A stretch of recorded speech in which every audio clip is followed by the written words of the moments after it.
I need to tell you what just happened in Las Vegas, because this is one of those days that looks small on the surface and turns out to be a real turning point once you actually sit with it. No long wind-up today. Let's get straight into what's going on with this Raiders roster right now, because there's a lot to unpack. Let's start with the headline that changes the tone of everything else we're about to talk about. Fernando Mendoza is officially a Raider, not rumored, not close, not sources are optimistic. Signed, fully guaranteed, $52 million committed to him sitting on that roster right now as we speak. And I want you to actually sit with that number instead of letting it slide by as another line in an off-season transaction column, because guaranteed money at that level isn't some routine box the front office checks off. It's a statement. It's Las Vegas standing up in public with real dollars attached and saying, this is our guy, this is who we're building the entire operation around, and we are not hedging our bet on anybody else. Here's the part that actually makes this deal fascinating to me. Mendoza wasn't cornered into signing this. He had a legitimate escape hatch, a real option to walk away from the table and roll the dice on next year's draft class instead. Most rookie contracts get done because there's no real alternative. You sign or you sit and lose everything. That wasn't his situation. He had leverage few players in his position ever get to hold, and instead of using it to create drama, to stall, to squeeze every last dollar out of a tense standoff, he looked at what Las Vegas put in front of him. The money, yes, but also the vision behind it, and said yes almost immediately. Fully guaranteed. No soap opera stretching into training camp, no headlines about a holdout, none of that.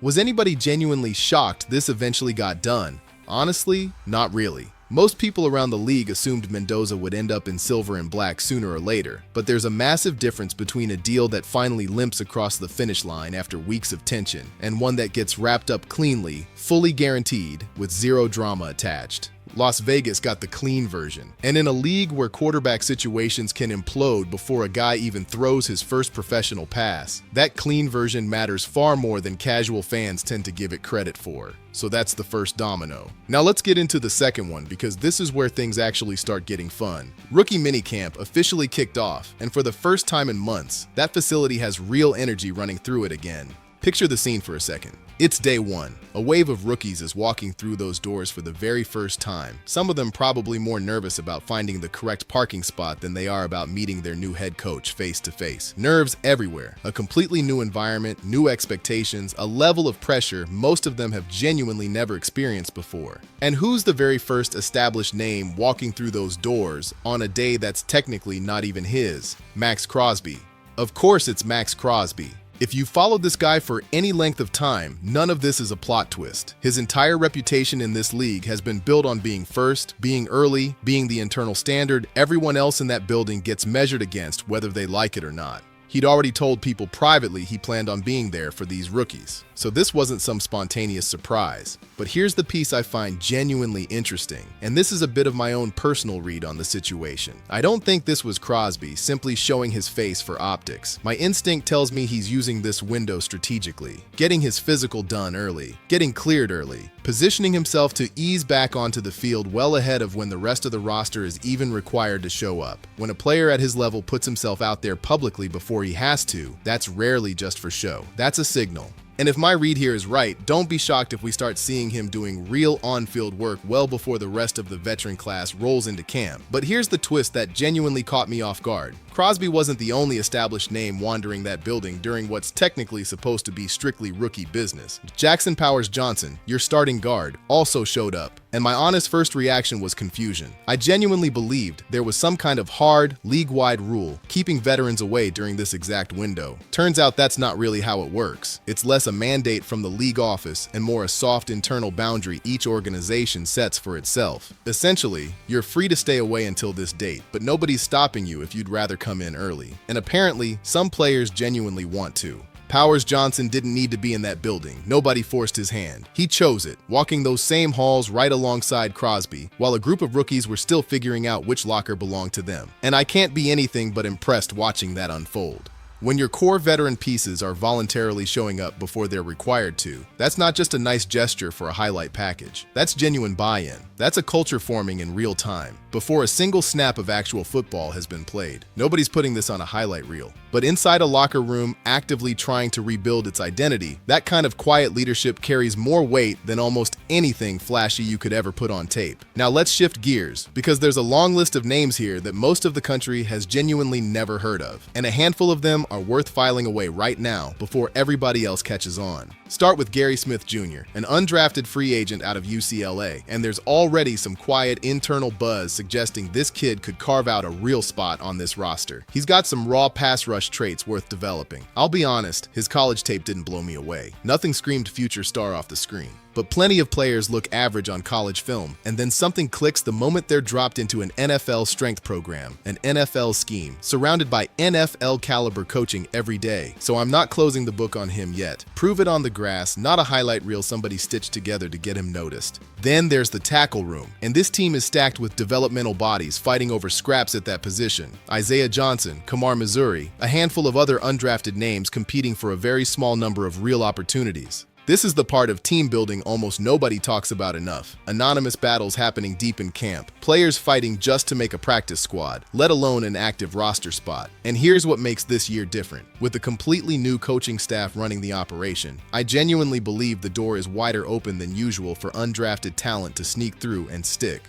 A new staff carries no baggage about who was supposedly guaranteed a spot last year. My prediction is 2, maybe 3 undrafted rookies stick, purely because this staff has zero emotional attachment to the old pecking order. There's also Patrick Baird, who looks more like a fullback than a traditional tight end at this stage, and 7th-round pick Brandon Cleveland, another name worth writing down as camp continues to unfold. Now here's a storyline that genuinely fascinates me. E.J. Williams, an undrafted signing who happens to be a former college teammate of Fernando Mendoza's. And then there's Caleb Offord, another undrafted addition to this roster. And I want to slow all the way down on this one, because the way I actually discovered him is a genuinely great story on its own. I stumbled onto Offord almost completely by accident. I was deep into breaking down Fernando Mendoza's Indiana tape, specifically a game against one of the weaker opponents left on their schedule. And within the first handful of plays, this random defensive player kept showing up, kept making plays, kept dragging my eyes off the quarterback I was actually there to scout. I remember pausing the film and thinking, wait, who exactly is this guy? I wasn't trying to evaluate him at all, but he kept demanding my attention anyway, snap after snap, which is genuinely the mark of a player who shows up on film, even when nobody's specifically looking for him. And then, almost like the football gods were connecting the dots on purpose, I found out the Raiders had already scooped him up.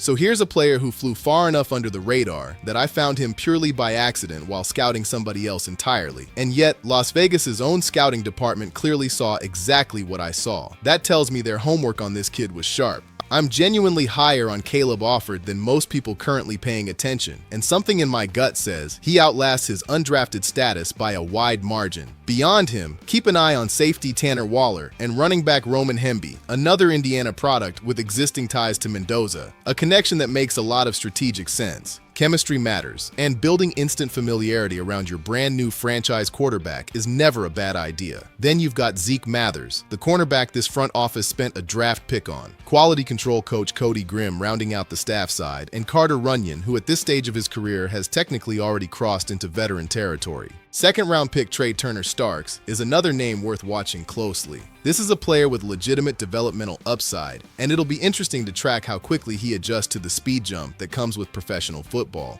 There's also a long snapper and kicker duo who showed up together, almost like a match set, which honestly makes me smile a little every time I notice it. Those specialist rooms live in their own quiet world. Nobody outside the building really pays attention to. Dante Thornton also showed up already carrying his own playbook, which sounds like a small detail, but it says something real about mentality. Showing up with your own material already in hand instead of waiting to be handed something tells me this is a guy taking preparation seriously before he's even stepped on the practice field. Now let's talk about Mike Washington Jr., because the fantasy football crowd has apparently completely lost their minds over this kid already. I've seen multiple breakdowns suggesting he could be one of those sneaky late-round steals people kick themselves over for missing. And honestly, honestly, I understand where the hype comes from. I've watched the tape myself, and there's real juice there. I'm not going to guarantee he turns into a household name overnight, because nobody should be making that kind of promise about an unproven rookie this early, but I like what I've seen enough to tell you. Keep him on your radar as this summer plays out. Then there's Jamarcus McCoy, a name that keeps getting floated around as a potential special talent inside this building. I believe it was analyst Vince Antonio who put that opinion out into the world recently, and it's not even the first time I've heard similar praise attached to this kid's name.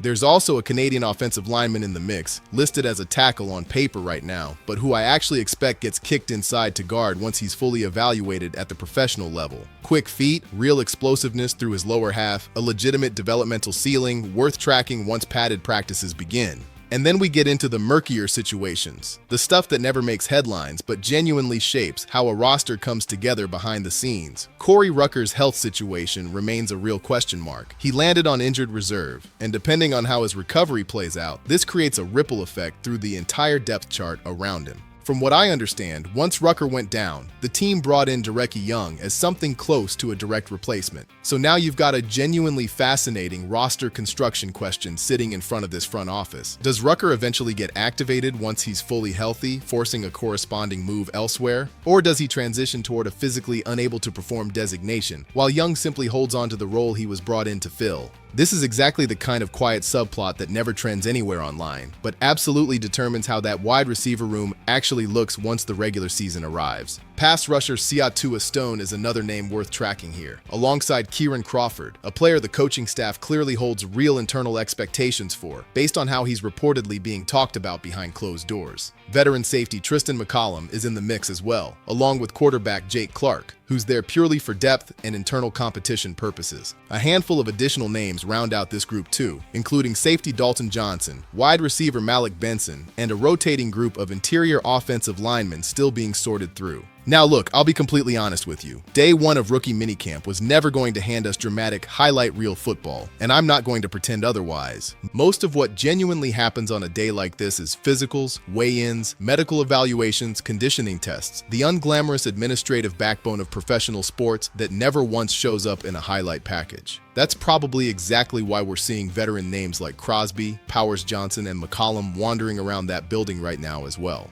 This is the window where the organization confirms weight targets, checks in on nagging injuries, and makes sure everyone's medically cleared before any real football work begins. It's boring, it's necessary, and within the next day or two, expect these rookies to hit the field for a handful of real practice sessions before the full veteran class arrives and camp shifts into its next phase. Now let's pivot, because there's something else worth addressing directly, and if you're a die-hard Raiders fan, this next part might genuinely sting a little. There's a clip currently making the rounds of John Gruden predicting the Raiders finish dead last in the entire AFC West this season. And I want to be fair to him here, because he wasn't gloating about it. He wasn't trashing this franchise for cheap entertainment value. If anything, he almost sounded a little disappointed delivering that take out loud. His reasoning, paraphrased, basically comes down to this: the Raiders are genuinely improving. There's real progress happening inside that building, but they're stuck in what might be the single most brutal division in professional football, one loaded with proven coaching staffs and established quarterbacks already years ahead of Las Vegas on the developmental curve.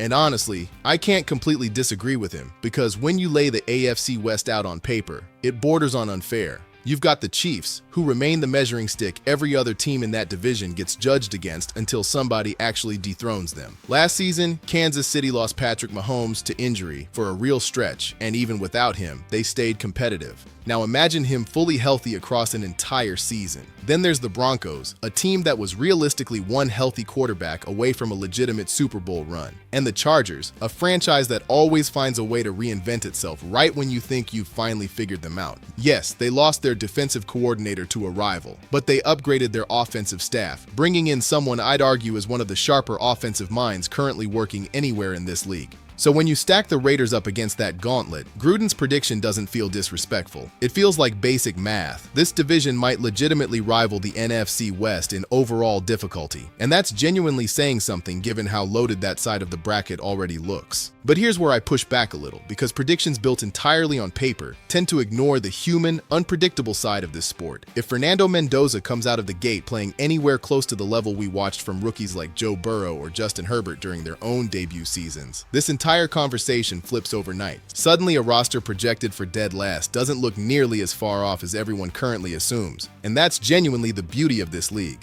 Divisional hierarchies flip far faster than people expect. Look at how quickly fortunes have changed for teams that looked completely unstoppable just 2 or 3 seasons ago, and then collapsed almost entirely since. Rosters age out. Opposing coordinators eventually figure out your system. Coaching staffs get poached by rivals. Nothing in this league stays static for very long, good or bad. So while I understand exactly why Gruden landed on the prediction he did, I refuse to treat it as locked in stone before a single snap has even been played this season. If Mendoza performs even a fraction as well as some of the recent rookie quarterback breakouts we've watched around this league, this division picture gets murkier fast, and that dead last forecast starts looking a lot less certain than it does right now on paper. So where does all of this actually leave us? A franchise quarterback locked in with real, guaranteed money behind him. Not a vague promise, an actual signed commitment sitting on the books. A locker room already showing early, genuine signs of real buy-in, with veteran leadership choosing to show up ahead of schedule, instead of waiting until the calendar eventually forces their hand.